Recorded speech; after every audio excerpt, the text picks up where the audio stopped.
ஏன் சுப்பிரமணி, என்னயா பார்த்தா ஒரு மாதிரியா இருக்கிற? இல்லைண்ணா, குடும்பமே உடம்பு சரியில்லை. வீட்டாண்டி இருந்தா ஒரு பாட்டும் கச்சேரிமா இருப்ப, சந்தோஷமா இருப்ப. ஆமா ஆமா, அது இருந்தது ஒரு நேரம். இப்ப கொஞ்ச நாளாவே எங்க குடும்பத்துக்கு ஒண்ணும் சரியில்லை, உடம்பு சரியில்லாத ஒருத்தர் மாத்தி ஒருத்தர் இருந்து இந்த பணத்தெல்லாம் செலவு பண்ணிட்டு ஆஸ்பத்திரியும் போய் பார்த்துட்டோம், எங்கேயும் முடியல. அது என்ன பண்ணலான்னு போறீங்க? இப்போ கடைசியா எங்க ஒருத்தர் குறி சொல்றாரா, அவரை போய் கேட்டு என்ன அவர் பாக்குற ஒரு பொண்ணு ஒரு புள்ள நிம்மதியே இல்ல, இருந்தது எல்லாத்தையும் காலி பண்ணிட்டான். பேசாத வந்து மருந்துக்கு இருந்து குடிச்சலான்னு பாக்குறேன். அதுக்குதான் போறேன் பசங்களை இட்டுக்குன்னு அந்த ஒரு இடத்த போய் பார்த்து வரலான்னு போறேன். அந்த குறி சொல்ற இடத்துல போனா தீர்ந்தேன்னு போறேன். ஆமா ஆமா ஆமா. அப்படி இல்லையா என்ன பண்ணலான்னு? என் பேசாத சேர்த்தலாம், என் பிள்ளைங்களே நிம்மதி இல்ல, குடும்பத்துல மாத்தி மாத்தி வருது. இந்த 2 பிள்ளைங்களுக்காக தான் உயிரோட வாழறான். இப்படி இருக்கும்போது மனம் கட்டு போகுதுயா. சரி, கழனி காடு எல்லாத்தையும் என்னென்ன வேலை இருக்குமோ செய்வ பிள்ளைங்களுக்காக. பிள்ளைங்க இப்படி இருக்கிறத நினைச்சா உனக்கு மனக்கவலையா இருக்குது. கவலையா இருக்குது. போற சரி அவளை மாய்த்து கொள்ளலாம் தானே நினைக்கிறேன். ஆமா ஆமா, அதுதான் சரி. நிஜமா நடந்த சமயம் எங்க இல்ல, நம்ம குளத்தூர்ல நடந்த சம்பவத்தை தான் உனக்கு சொல்ல போறேன். நீ கேட்டு ஆண்டவராகி இயேசு கிறிஸ்துவ விசுவாசியானா உன் குடும்பத்தை இன்றைக்கே கர்த்தர் விடுதலையாக்குவார். அப்படியா? வேமனூர்ல இருந்து ஒரு குடும்பம் வந்தாங்க. அந்த அம்மா மேல வந்து தெய்வம் ஆடுவாங்க. அமாவாசை கிருத்திகனா அவங்க கிட்ட போயிட்டு எல்லாரும் குறி கேட்பாங்க. கரெக்டா சொல்லுவாங்க. எனக்கு ஆச்சரியமா இருந்து. ஆனா அவங்க பிள்ளைக்கு பார்த்தேன்னா அடிக்கடிக்கு காக்கா வெளிப்பு வந்துடும், கை காலுப்பு வெளிப்பு வந்துடும். அது அவங்களால விடுதலை செய்ய முடியாது. அவங்களால பண்ணுவோம். அவங்க என்னதான் பண்ணி பார்த்தாலும் நடக்கல. ஒரு நாள் நம்ம சபைக்கு வந்தாங்க. ஜோம் அண்ணா இயேசு கோயிலுக்கு நம்ம சர்ச்சு சூனம்பர் காலனில இருக்குது இல்லையா? ஆமா, ஒண்ணு இருக்குதாங்க. அந்த சர்ச்சுக்கு வந்தாங்க ஐயா. நான் கேட்டேன், நான் சொன்னேன், ஏமா உன் மேல இருக்கிற அந்த குறி சொல்ற ஆவி போச்சேனா, நல்ல வாலியமான பெண் 9வது கிளாஸ் படிக்குது. ஸ்கூல்ல காக்க வெளிப்பு வந்து விழுந்துரும், நிறைய நொப்பமாயிடும், அங்கங்க ரத்தமாயிடும், கை கால்லாம் தேய்ச்சிக்கும். அந்த அம்மாக்கு பெண் குழந்தையாச்சே, அவங்களும் உன்ன போலதான் சரியாவதா பார்க்கலாம். இல்ல குடும்பமா போயிட்டு சமுத்திரத்தை பக்கத்துல பீச் தானே போய் விழுந்துடலாம் நினைச்சாங்க. வந்தாங்க பாரு. நான் சொன்னேன், உங்களுக்கு நான் ஜெபம் பண்றேன், ஏசப்பா உங்களுக்கு விடுதலை தருவாருன்னு. ஜெபம் பண்ண பிற்பாடு அவங்க மேல இருக்கிற ஆவி ஆடுதியா, ஒருத்தராலையும் பிடிக்க முடியல. நம்ம சபையில அம்மாள்னு ஒரு பொண்ணு இருக்கு தெரியுமா? அது பாக்ஸர், அது நாக் அவுட் பண்ணாது. அதாலேயே பிடிக்க முடியல, அந்த அளவுக்கு ஆடுது அந்த ஆவி. அப்புறமா புடிச்சு நிறுத்தி அப்புறம் அந்த ஆவி பேசுது. ஆவி பேசத்தான் எடுத்துக்கொள்ள கூடாது, ஏன்னா பொய்க்கு பிதாவமா இருக்கிறான். இருந்தாலும் அந்த ஆவி சொன்னதை சொல்றேன் கேளு. அந்த ஆவி சொன்னிச்சு, இங்க பாரு, இவ மேல இருந்துக்குன்னு இவ புள்ளிய நான் எடுத்துக்க போறேன். இவ புள்ளைக்கு நான் மூலையில கட்டி கொடுத்து வச்சிருக்கிறேன். இப்படி எல்லாம் கூட செய்யுமா? கண்டிப்பா செய்யும். நம்ம சுகமா இருக்கும்படிதான் கர்த்தர் நம்மளை படைச்சார்.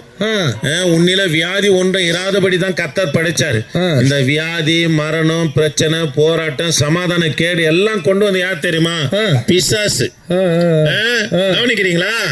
அவர்கிட்ட சொன்ன, அந்த அம்மா கிட்ட சொன்ன, ஜெபம் பண்ண பாருங்க, அவங்க உள்ள இருக்கிற ஆவி சொல்றது, நான் இந்த புள்ளிக்கு மூலையில கட்டிய கொடுத்து வச்சிருக்கிறேன், நான் எடுத்துருவேன் இந்த புள்ளிய. இதே மாதிரி காக்கா வலிப்பு வந்து யாரும் இல்லாத நேரத்துல தண்ணியில தள்ளி விட்டு உயிரை எடுத்துருவேன்ச்சு. நாங்க என்ன பண்ணோம்? ஜெபம் பண்ணோம். அந்த அம்மாக்குள்ள இருந்த அசுத்தாவி போச்சு.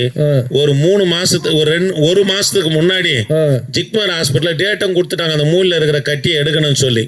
அவங்க ஒரு வருஷமா வராங்க.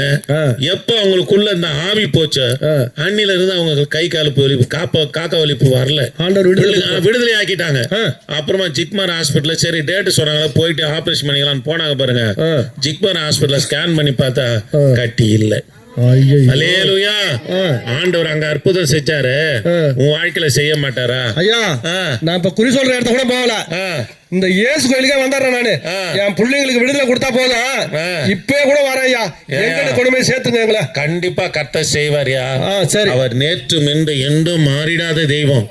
உன் பிள்ளைக்கு எப்படி பரிதாபிக்கிறியோ அதே போலதான் இந்த கர்த்தராகிய இயேசு கிறிஸ்துவம் இந்த பூமி அழகா படிச்சாரு, வான நட்சத்திரங்களை அழகா படிச்சாரு, சூரிய சந்திரனை படிச்சாரு, ஆகாயத்து பறவைகளை படிச்சாரு, மனுஷனாகிய நம்மையும் அவர் சாயலை போல படைச்சாரு.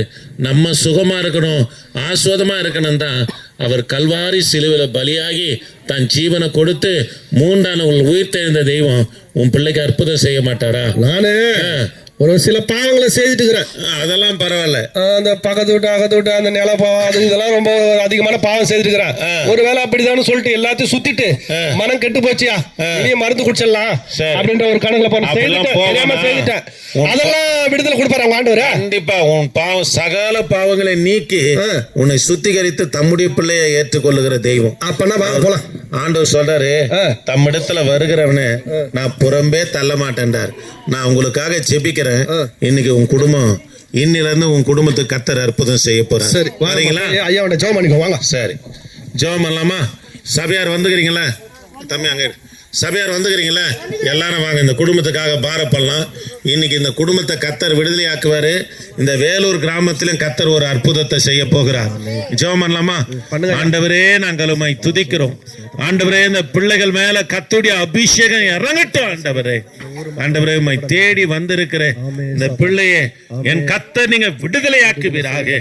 ஆண்டவரை மாய்த்து கொள்ள வேண்டும் என்று நினைக்கிற அந்த சிந்தையில இருந்து இந்த மகனை விடுதலை ஆக்குவீராக. இந்த பிள்ளையும் விடுதலை ஆக்குங்க. இந்த வேலூர் கிராமத்தையும் கர்த்தர் நீங்க ரட்சிப்பீராக.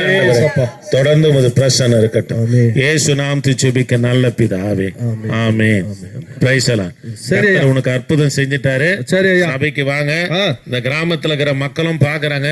இவங்களும் கண்டிப்பா அங்க இருக்கிற சபைக்கு வந்துருவாங்க. நாங்க குடும்பமா வந்து கர்த்தருக்கு சாட்சியா இருக்கிறோம் ஐயா. ரொம்ப நல்லது நல்லது நல்லது ஐயா. கர்த்தர் உங்களை ஆசீர்வதிப்பார்.